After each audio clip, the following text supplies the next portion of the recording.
Hello student, welcome back to my channel. आज मैं आप लोगों को बताने वाली हूँ क्लास 6 के मैथ के प्रश्नावली 3.1। तो इसके लिए आप हमारा वीडियो पूरा देखते रहिए। तो इससे पहले वाले वीडियो में मैं 1 से लेकर 10 तक आपको बता चुकी हूँ। अब मैं इसमें 11 से लेकर 20 तक आपको बताऊँगी, तो प्लीज़ आप हमारा वीडियो लास्ट तक देखिएगा। तो चलिए, इसके लिए पहले मैं आपको थोड़ा बेसिक बता देती हूँ, जिससे ये हमारे एक्सरसाइज बनाने में आसानी हो। तो देखिए, संयुक्त संख्या, पहले हम जानते हैं संयुक्त संख्या क्या है। संयुक्त संख्या को इंग्लिश में कहते हैं कंपोजिट नंबर। तो जिन संख्याओं के 2 से अधिक गुणनखंड होते हैं उसे संयुक्त संख्या या भाज्य संख्या कहते हैं। तो क्या है, जिन संख्याओं के 2 से अधिक गुणनखंड, जैसे कि हम ले लेते हैं 2। 2 तो नहीं होगा, क्योंकि 2 अगर हम लेंगे, 2 का गुणनखंड 2 और 1 होगा, तो यानी ये हमारा संयुक्त संख्या नहीं होगा। जैसे 4 हो गया, 4 का अगर हम गुणनखंड करेंगे तो 1 होगा, 2 होगा, 4 होगा। देखिए, ये 2 से ज़्यादा है तो हमारा 4 क्या कहलाएगा, संयुक्त संख्या कहलाएगा। 4 हो गया, 6 हो गया, 6 का भी 2 से अधिक होगा, 8 हो गया, 10 हो गया, 12 हो गया, 15 हो गया, 16 हो गया आदि। यानी कि ये सब हमारा क्या कहलाएगा, संयुक्त संख्या कहलाएगा। और आपको ये भी याद रखना है कि सबसे छोटी संयुक्त संख्या 4 है। सबसे छोटी संयुक्त संख्या क्या है बच्चों, 4 है। क्योंकि यहाँ देखिए, सबसे पहले तो हम 4 ही लिए हैं, 1 तो हमारा है नहीं, 2 भी नहीं है, 3 भी नहीं है, 4 संयुक्त संख्या है। तो सबसे पहले आता है, और सबसे छोटी संयुक्त संख्या क्या है हमारा, 4। अब हम बात कर लेते हैं अभाज्य संख्या के बारे में। अभाज्य संख्या को हम इंग्लिश में कहते हैं प्राइम नंबर। जिन संख्या के केवल 2 गुणनखंड होते हैं वे अभाज्य संख्या कहलाती है। जिनके क्या सिर्फ 2 गुणनखंड होते हैं, जैसे कि हम लेते हैं 2, तो 2 के क्या क्या होते हैं, 1 और 2, तो इनके 2 गुणनखंड हुए। वैसे 3 हुआ, 3 के भी क्या हो जाएंगे, 1 और 3, तो 2 ही गुणनखंड हुए बच्चों। तो आप समझते होंगे, जैसे हम ले लिए 5, 5 के भी 1, 5। इसी तरह से आपको लेना है, जैसे हम ले लिए 7, 11, 13, 19, 29, 31, etc। तो ये हमारा क्या हो गया, संयुक्त संख्या हो गया। तीसरे पे हम बात करते हैं सम संख्या। सम संख्या को इंग्लिश में कहते हैं इवन नंबर। वे प्राकृतिक संख्या जो 2 से पूर्णतः विभाजित हो जाती है, वे सम संख्या कहलाती है। सम संख्या का मतलब है कि जो 2 से पूरा पूरा कट जाए, जो 2 के टेबल में आता हो, 2 से पूरा पूरा कट जाए, विभाजित हो जाए। जैसे हम 4 ले लिए, 4 हमारा क्या होगा, सम संख्या, 2 से कट जाएगा, 2 दूना 4 होता है। 8 ले लिए, 12 ले लिए, 16 ले लिए, 18 ले लिए, ये सब हमारा क्या हो जाएगा, सम संख्या। यानी कि ये सब क्या 2 से कट जाता है। अब विषम संख्या, विषम संख्या को हम कहते हैं ओड नंबर। वे प्राकृतिक संख्याएं जो 2 से पूर्णतः विभाजित नहीं होती है, वे विषम संख्या, यानी कि जो 2 के पारा में नहीं आता। जैसे कि हम ले लिए 9, 9 3 से कट जाएगा, 2 से नहीं कटेगा, तो ये क्या हो गया हमारा विषम संख्या।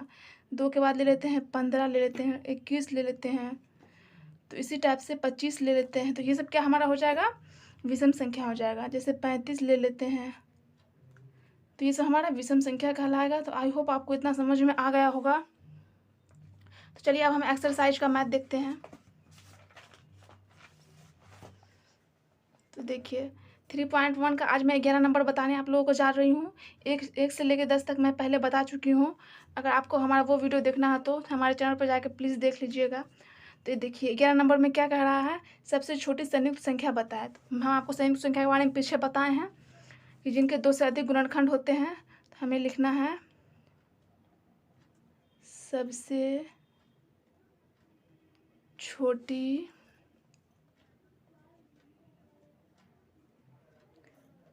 संयुक्त संख्या 4 है। पीछे मैं आपको बता चुकी हूँ। तो चलिए, ये हो गया हमारा 12 नंबर। 12 नंबर में कह रहा है 100 से कम 5 क्रमागत संयुक्त संख्या ए लिखिए जिनके बीच कोई अभाज्य संख्या ना हो। तो हमें क्या करना है, 100 से कम 5 क्रमागत संयुक्त संख्या लिखना है। तो मैं इसके लिए आपको पहले एक टेबल से समझा देती हूँ। तो देखिए, ये टेबल के द्वारा मैं आपको बताना चाहती हूँ कि जो जिसमें गुणा लगा हुआ वो हमारा क्या होगा, अभाज्य संख्या है। 2 हुआ, 3 हुआ, 5 हुआ, 7 हुआ, ये सब अभाज्य संख्या है। और जिनमें गुणा नहीं लगा हुआ वो क्या है, संयुक्त। यानी 2, 4, 6, 8, तो ये सब क्या हो गया हमारा, संयुक्त संख्या, क्योंकि इनके 2 से अधिक गुणनखंड है। क्या बोल रहा है, 5 ठो लिखना है लगातार। तो अगर हम इन दोनों को लें, इनके बीच में तो एक ही है, और हम 7 के बाद ले तो 8 9 2 ही ठो हमारा क्या है, संयुक्त संख्या है। तो अगर देखिए यहाँ से हम ले लेंगे 24 25 26 27 28, तो 5 ठो हुआ, 1 2 3 4 5, तो हमारा क्या हो जाएगा, यही हो जाएगा। तो हम लिखते हैं, तो क्या क्या लिखें, 24 25 26 27 और 28। तो हम ऐसे लिख लेंगे, ज़्यादा अच्छा रहेगा। 100 से कम 5 क्रमागत संयुक्त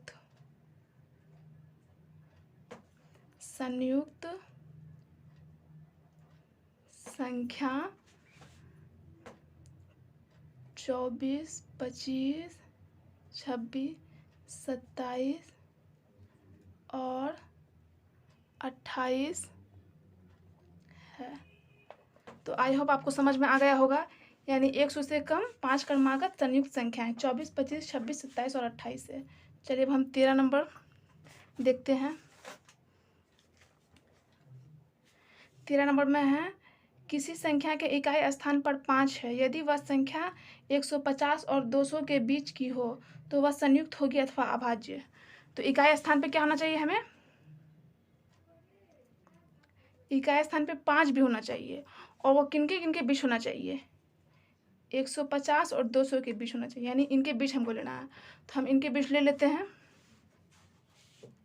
इनके बीच 150 के बाद 155, देखिए इकाई स्थान में 5 आ गया, 165 हो गया, 175 हो गया, 185 हो गया और 195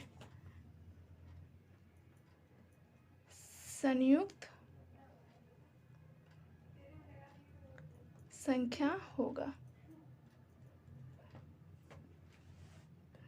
तो संयुक्त संख्या होगा क्योंकि क्या है, इनके गुणनखंड करेंगे तो एक से ज़्यादा गुणनखंड आएगा।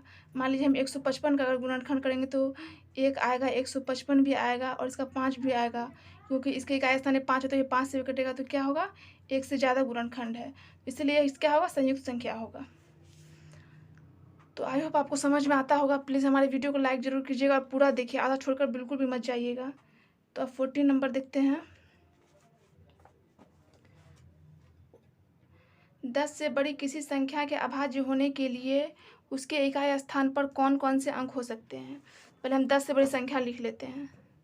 तो 10 से बड़ी संख्या हम लिखेंगे तो क्या हो जाएगा, 11 12 13।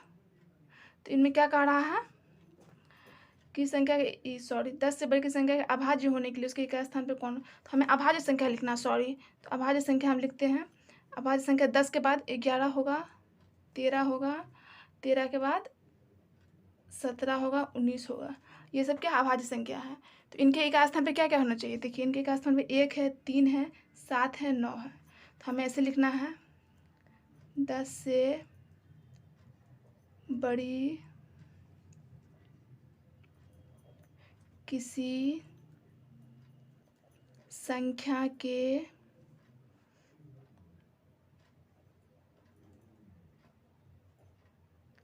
अभाज्य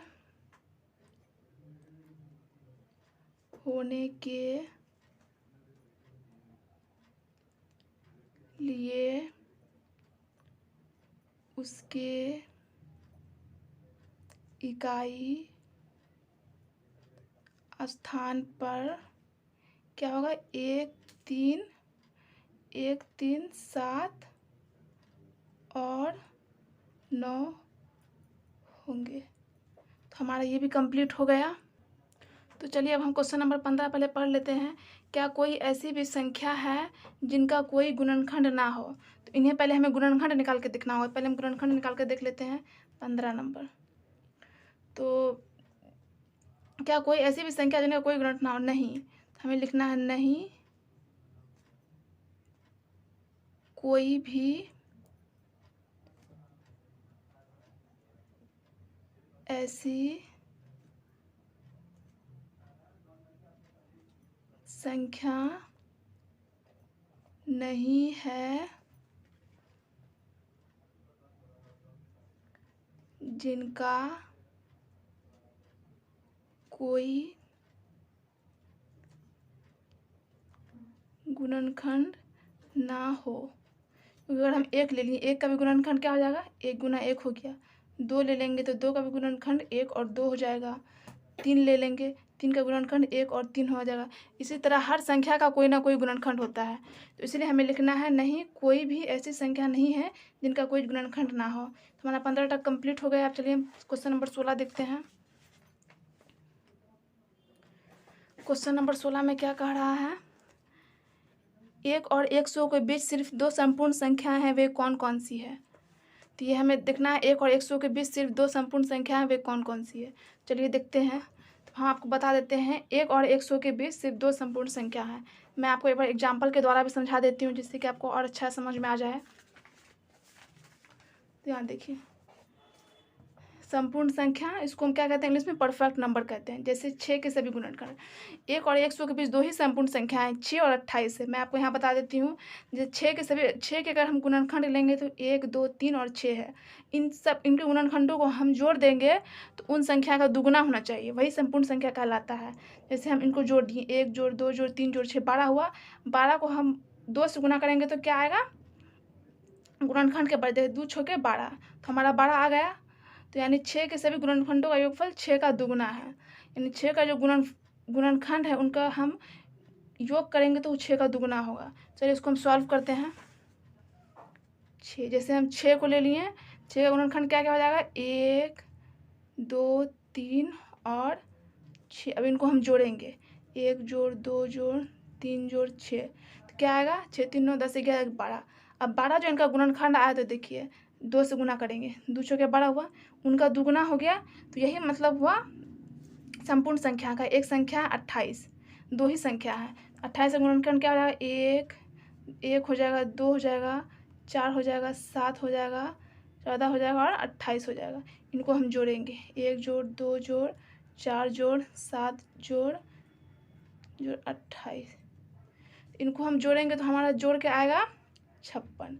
अब देखिए 56 जो हम आया, तो हम करेंगे 2 गुना 28 तो बराबर 56। तो यानी कि इन संख्या को क्या हुआ, दुगुना हो, यही हमारा क्या कहलाता है, संपूर्ण संख्या कहलाता है। तो अब हम इसे लिख लेते हैं, 1 मिनट। इसे हम लिखना है 1 और 100 के बीच 2 संपूर्ण संख्या 6 और 28 है। तो आई होप आपको समझ में इतना आ गया होगा। तो देखिए अब हम क्वेश्चन नंबर 17 देखते हैं। निम्न में प्रत्येक संख्या के 2 विषम अभाज्य संख्या के योग के रूप में लिखे। हमें 32 को ऐसी संख्या से जोड़ना है जो कि विषम संख्या भी हो और अभाज्य संख्या भी हो। तो विषम अभाज्य मैं आपको बता चुकी हूँ। विषम मतलब होता है जो 2 से ना कटे, और अभाज्य मतलब होता है जिनके सिर्फ 2 गुणनखंड हो। तो हमें वैसा ही संख्या लिखना है। पहले हम अब लिख लेते हैं, पहले हम अभाज्य संख्या लिखते हैं। जैसे हमारा अभाज्य संख्या क्या क्या हो गया, 2 हो गया, 3 हो गया, 5 हो गया, 7 हो गया, उसके बाद 11 हो गया, 19 हो गया, 17 हो गया, 23 हो गया, 29 हो गया और 31 भी हो गया, 37, 41, 43, 47 और 53। तो देखिए हमारा अभाज्य संख्या और विषम संख्या दोनों है। हमारा फर्स्ट नंबर का है 32। 32 में हमें ऐसा संख्या जोड़ना है, इन्हीं सब में से हमें जोड़ना है जो अभाज्य विषम दोनों हो। तो 32 किन 2 संख्याओं को जोड़ के आएगा। तो अगर हम ले लें 13 कहाँ है, 13 और 19 ले लें। 13 मैं यहाँ पे लिखी नहीं हूँ, 11 यहाँ पे 13 भी होगा। अगर हम 13 + 19 जोड़ दें तो 9 3 12 कर दे तो 32 देखिए हमारा आ जाएगा। तो ये हमारा क्या होगा, विषम अभाज्य दोनों संख्या हो गया। और दूसरा है 40। 40 को भी हम वैसे ही लिखेंगे। 40 में क्या हम जोड़ें, 17 जोड़ देंगे और 23 जोड़ देंगे, 7 3 10 2, हाँ ये आ जाएगा। तो हम लिखेंगे 17 जोड़ 23, ये 40 का हो गया। और तीसरा में है 56। तो 56 में भी वैसे हम करेंगे। 56 में क्या जोड़ें? 56 में अगर हम जोड़ देंगे 13 और 43, 3 3 6 4 1 5, हाँ तो 56 आ जाएगा। तो हम जोड़ते हैं 13 और 13 प्लस 43। तो क्वेश्चन में हमें यही कह रहा है। और चौथा नंबर में है 80। तो 80 में भी हमें वैसे ही जोड़ के लिखना है। 80 में अगर हम जोड़ दें 37 और 43, तो 7 3 10 के 0 हो जाएगा, 4 3 7, हाँ ये आ जाएगा। तो 37 प्लस 43, तो ये हमारा 80 हो गया। और लास्ट 5वां नंबर है 100। तो 100 में हम क्या क्या जोड़ें? 100 में अगर हम जोड़ देंगे 47 प्लस 53, 7 3 10, 5 4 9 10, यानी कि 47 और 53 हम जोड़ के क्या आ जाएगा? 100 आ जाएगा। तो ये हमारा कंप्लीट हो गया है। कितना नंबर? 17 नंबर। अब 18 नंबर देखते हैं। 18 नंबर का क्वेश्चन देख लेते हैं। 16 से छोटी सभी अभाज्य और संयुक्त संख्या अलग अलग लिखिए। तो हमें क्या करना है? 16 से छोटी, पहले हम 16 से छोटी सभी संख्या लिख लेते हैं। 16 से छोटी सभी संख्या लिखते हैं। तो 1 हो गया, 2 हो गया, 3 हो गया, 4 हो गया, 5 6 7 8 9 10 11 12 13 15 तक आ गया। तो इनमें हमें क्या लिखना है? संयुक्त संख्या और अभाज्य संख्या। तो हमें संयुक्त संख्या और अभाज्य संख्या अलग अलग करके लिखना है। तो पहले हम अभाज्य संख्या लिखते हैं। अभाज्य संख्या क्या क्या आ जाएगा? 2, एक नहीं होगा ना, एक संयुक्त ना अभाज्य, एक प्राकृतिक संख्या। तो 2 हम लिख देते हैं। अभाज्य संख्या में 2, 3 हो जाएगा हमारा, 3 और 5 हो जाएगा, 5 और 7 हो जाएगा, 11 हो जाएगा, और हमारा 13 हो जाएगा। और बाकी जो बच गया संयुक्त हो गया, क्योंकि इनके गुणनखंड 2 से ज़्यादा निकलेंगे। तो क्या ले लेंगे हम? 4 है, 6 है, 8 है, 9 है, 10 है, 12 है, 14 है और 15 है। तो आई होप आपको ये समझ में आ गया होगा। तो चलिए हम क्वेश्चन नंबर 19 पढ़ते हैं। प्लीज़ वीडियो पूरा देखिएगा और लाइक और सब्सक्राइब करना बिल्कुल मत भूलिएगा। तो क्वेश्चन नंबर 19 में कह रहा है, क्या 1729 अभाज्य संख्या है? क्या 1729 अभाज्य संख्या है? तो हमें अभाज्य संख्या पता करने के लिए हम ऐसे तो नहीं कर सकते हैं अभाज्य है कि संयुक्त है, हमें इनका गुणनखंड निकाल के देखना होगा। तो हम पहले 1729 का गुणनखंड निकालते हैं। इनका हम गुणनखंड 1729 का निकालेंगे। तो हम पहले इसे 7 से करते हैं। 7 से अगर हम इसको किए तो 247 बार में आएगा। 7 से अगर डिवाइड करके देख लेते हैं, 1729, तो 17 एकम 17 कट गया। उसके बाद क्या उतरेगा हमारा? सॉरी, यहाँ पे 7 है, तो 7 दूना हम क्या लेंगे? 7 दूना 14, 14 ले लिए। सॉरी, फिर से यहाँ पे कर लेते हैं। 7 है, 1729 है, तो 7 दूना 14, 7 में से 4 गया 3, क्या उतरा? 2 उतरा। तो 7 चौके 28, 12 में से 8 गया 4, कट गया 9 उतरा, 7 7 49। तो देखिए हमारा 247 बार में कट गया है पूरा। तो अब इसको भी हम काटेंगे। तो इसको हम ले लेते हैं 13 से। 13 से अगर हम लेंगे इसको, तो आपको एक बार डिवाइड करके दिखा देते हैं। यहाँ पे 13 से 247, तो 13 एकम 13, 4 में से 3 गया 1, 13 4 में से 3 गया, 2 में से 1 गया 1, 117। तो 13 नामा 117, तो कट गया 19 बार में। तो यहाँ पे हम 19 लिखेंगे। तो देखिए इसका क्या है? 2 से अधिक गुणनखंड, यानी 7 भी है, 13 भी है, 19 भी है। इनका 2 से अधिक गुणनखंड हो गया। तो हमें लिखना है नहीं 1729 अभाज्य संख्या नहीं है, यानी कि ये संयुक्त संख्या है। तो ये हमारा कंप्लीट हो गया। अब हम 20 नंबर देखते हैं।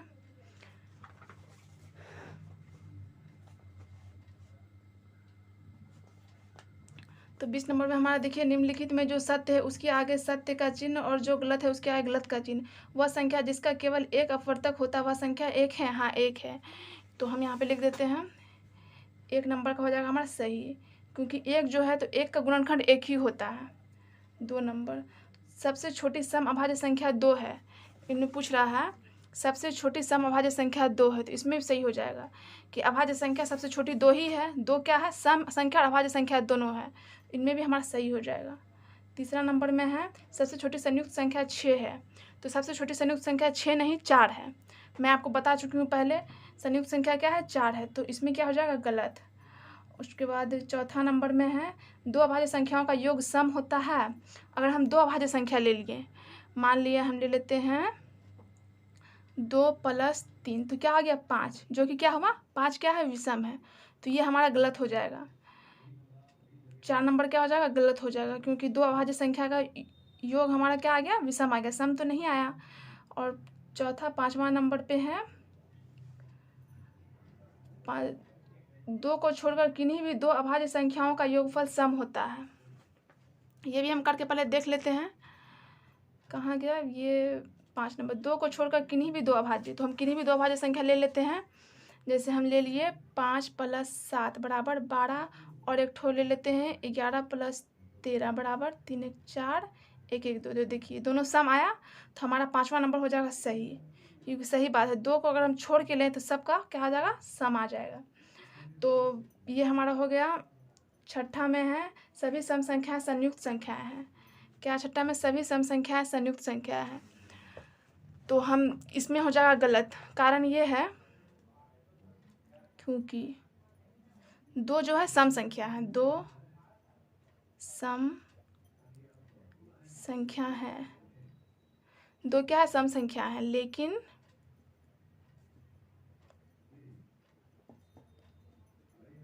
संयुक्त संख्या नहीं है। संयुक्त संख्या सबसे छोटी संख्या तो क्या है? 4 है, 2 तो नहीं है, तो इसीलिए इनका हमारा 6 नंबर का हो जाएगा गलत। 6 7वां नंबर। 7वां नंबर में क्या कह रहा है? 3 विषम संख्याओं का योगफल विषम संख्या होता है। हम जोड़ के इन्हें देख लेते हैं पहले, ताकि आपको अच्छे से समझ में आ जाए। 3 विषम संख्या, जैसे ले लिए 3 जोड़ 5 जोड़ 7, तो इनको अगर हम जोड़ेंगे तो आ जाएगा 15, तो क्या आ गया? विषम आ गया। तो ये राइट ही लग रहा है। एक हम और ले लेते हैं 9 + 15 + 21, तो इनको हम जोड़ेंगे तो आ जाएगा हमारा 45, तो यानी कि ये सही है। 7 नंबर का हमारा क्या हो जाएगा? सही हो जाएगा, 7 का सही हो जाएगा। और हमारा 1 नंबर बच गया है 8। तो 2 सम संख्याओं का योगफल सदैव सम होता है, तो 8 में क्या है? 2 सम संख्याओं का योगफल सदैव सम होता है। चलिए इन्हें भी हम जोड़ लेते हैं। तो हम ले सम संख्या ले लिए 2 और 4, तो 2 + 4 6 हुआ, 8 और 2 8 2 10 हुआ, तो ये हमारा सही है, क्योंकि देखिए 6 भी सम है 10 भी सम है, तो ये हमारा सही है। तो 1 से लेके हमारा 8 तक कंप्लीट हो गया है। तो अब हम अगले वीडियो में आएंगे तो आपको 3.2 पढ़ाएंगे। तो प्लीज़ अगर आपको हमारा वीडियो पसंद आया तो हमारे वीडियो को लाइक करें और हमारे चैनल को सब्सक्राइब करें। वीडियो देखने के लिए थैंक यू सो मच।